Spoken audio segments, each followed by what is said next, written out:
Rahul sir, ഇവിടെ നേരത്തെ ഈ സിനിമാ പരിപാടികൾക്കും സിനിമക്കാർ വരുന്ന പരിപാടികൾക്കും അത് മരണമാണെങ്കിൽ കൂടി ഉദ്ഘാടനമാണെങ്കിലും ഒക്കെയാണ് ഇവരെ കാണാറ്. ഇപ്പോൾ ഈ കഴിഞ്ഞ ദിവസം തിരുവനന്തപുരത്ത് ഒരു വിദ്യാർത്ഥി സംഘടനാ സമരമുഖത്ത് അവർ നിൽക്കുകയാണ്. അപ്പം ഞാൻ ഈ ലൈവ് കാണുമ്പോൾ ഞാൻ ആലോചിച്ച് ഇവരെന്താണ് അവിടെ കാര്യം, ഇനി ഇവർക്ക് രാഷ്ട്രീയ പ്രബുദ്ധമായ നല്ല കാര്യം. പക്ഷേ അപ്ലോഡ് ചെയ്യുന്നത് എന്താണ്? പോലീസ് ജലപീരങ്കിയിൽ നനഞ്ഞു നിൽക്കുന്ന പെൺകുട്ടികളായ സമരക്കാരുടെ മാത്രം ദൃശ്യങ്ങൾ. ഇവന്മാർക്ക് ഇത് മാത്രമേ കാണാൻ പറ്റൂ. മര്യാദകേടിന് പരിധിയില്ലേ? ഇതിന് നിയന്ത്രണം വേണ്ടേ രാഹുൽ? ഇത് ഓവറാവുന്നില്ലേ?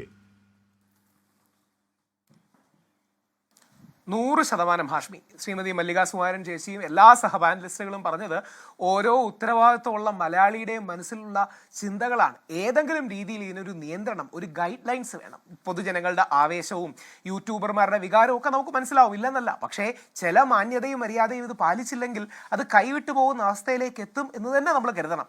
ഒരു സൊല്യൂഷൻ കൂടി നമ്മൾ ഇതിന് ചിന്തിക്കണം.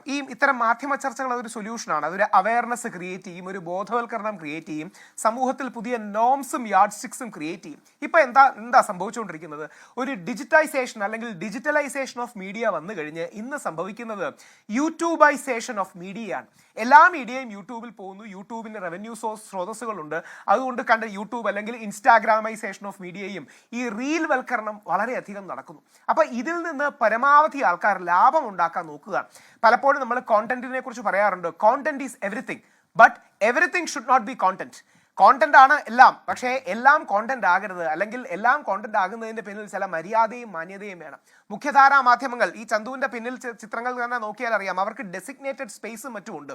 പക്ഷേ ഈ കയ്യിൽ മൊബൈലുള്ള വാളെടുത്തവൻ വെളിച്ചപ്പാടാകുന്ന എല്ലാവരും ഇടിച്ചു കയറുകയും ബാക്കിയുള്ളവരുടെ അസൗകര്യവും മറ്റും നോക്കാത്തൊരവസ്ഥയുണ്ട് എന്ന് നമ്മൾ മറക്കരുത്.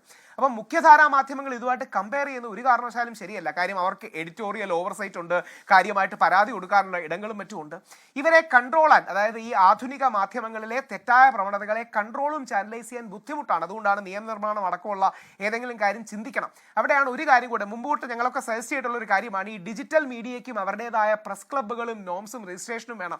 എല്ലാവരും വന്നോളണമെന്നില്ല, പക്ഷേ വരുന്നവർക്ക് എന്തെങ്കിലും യാർഡ് സ്റ്റിക്സും മറ്റും വേണം. കാര്യം ഇനിയുള്ള കാലത്ത് നമുക്കിത് തടയാൻ കഴിയില്ല. കാര്യം യൂട്യൂബ് ഒരു അമേരിക്കൻ ഗ്ലോബൽ കമ്പനിയാണ്.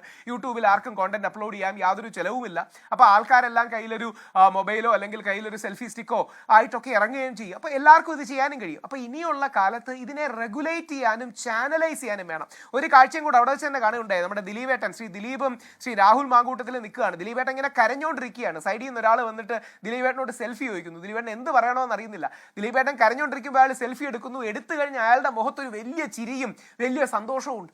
അപ്പം പൊതുജനങ്ങൾക്ക് അല്ലെങ്കിൽ ഈ ക്യാമറയുമായിട്ട് വരുന്നവർക്കും ഔചിത്യവും മര്യാദയും തുടങ്ങിയ കാര്യങ്ങൾ ഇല്ലെങ്കിൽ വളരെ ബുദ്ധിമുട്ടാണ്. അപ്പോൾ ഏതെങ്കിലും രീതിയിൽ ഈ യൂട്യൂബേഴ്സോ ഡിജിറ്റൽ മീഡിയ എന്ന് പറയുന്നതിനെ ചാനലൈസ് ചെയ്യുകയും മുഖ്യധാരയുടെ നോംസ് ആൻഡ് എറ്റിക്വറ്റ്സ് അല്ലെങ്കിൽ എന്തെങ്കിലും റെഗുലേഷൻ ലെവലിലേക്ക് വരികയും, അടുത്താണ് പ്രധാനം, ഇവരിത് പാലിച്ചില്ലെങ്കിൽ ഏതെങ്കിലും രീതിയിലുള്ള റെഗുലേറ്ററി മെഷേഴ്സ്, പ്യൂണിറ്റീവ് മെഷേഴ്സ് ഇവർക്ക് മേലിൽ കൊണ്ടുവരാനുള്ള ഒരു സംവിധാനവും വേണം. ഇല്ലെങ്കിൽ എന്തെങ്കിലും ഒരു ഫിയർ ഓഫ് ലോ ഇല്ലെങ്കിൽ പലപ്പോഴും ആൾക്കാർ തെറ്റ് ചെയ്യുന്നതിൽ നിന്ന് മാറി നിൽക്കില്ല. അപ്പോൾ സമഗ്രമായി ശ്രീ വി ഡി സതീശനൊക്കെ ഈ കാര്യത്തിൽ വളരെ പ്രഗത്ഭരാണ്. നമ്മുടെ ആഭ്യന്തരമന്ത്രി ശ്രീ രമേശ് ചെന്നിത്തല അടക്കമുള്ളവർ ഈ വിഷയത്തെക്കുറിച്ച് ചിന്തിച്ച് ഒരു റെഗുലേറ്ററി ഫ്രെയിംവർക്ക് ഇത്തരം കാര്യങ്ങളിൽ കൊണ്ടുവന്നില്ലെങ്കിൽ കൂടുതൽ അപകടത്തിലേക്കാണ് നമ്മൾ പോകുന്നതെന്ന് യാതൊരു സംശയവും വേണ്ട.